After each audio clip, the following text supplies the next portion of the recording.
SVC Adityaram movies தயாரிப்பில் ஷங்கர் இயக்கத்தில் ராம் சரண் நடிக்கும் கேம் சேஞ்சர் ஜனவரி 10 முதல். புதுச்சேரியில் வருகிற ஜனவரி 1ஆம் தேதி முதல் ஹெல்மெட் கட்டாயமாக்க போலீசார் திட்டமிட்டு உள்ளனர்.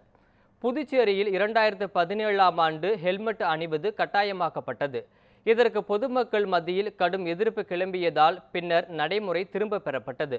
கடந்த 2022ஆம் ஆண்டு நவம்பரில் மீண்டும் ஹெல்மெட் கட்டாயமாக்கப்பட்டது. ஹெல்மெட் இன்றி பயணித்தால் 1000 ரூபாய் அபராதமும் 3 மாதத்திற்கு ஓட்டுநர் உரிமம் ரத்து செய்யப்படும் எனவும் அறிவிக்கப்பட்டது. இதற்கு அரசியல் கட்சியினர் எதிர்ப்பு தெரிவித்ததால் போலீசார் அபராதம் விதிப்பதை நிறுத்திவிட்டனர். இந்நிலையில் வருகிற 2025 ஜனவரி 1ஆம் தேதி முதல் ஹெல்மெட் கட்டாயமாக்க போலீசார் திட்டமிட்டு உள்ளனர். மீறினால் 1000 ரூபாய் அபராதம் விதிக்கவும் முடிவு செய்துள்ளனர்.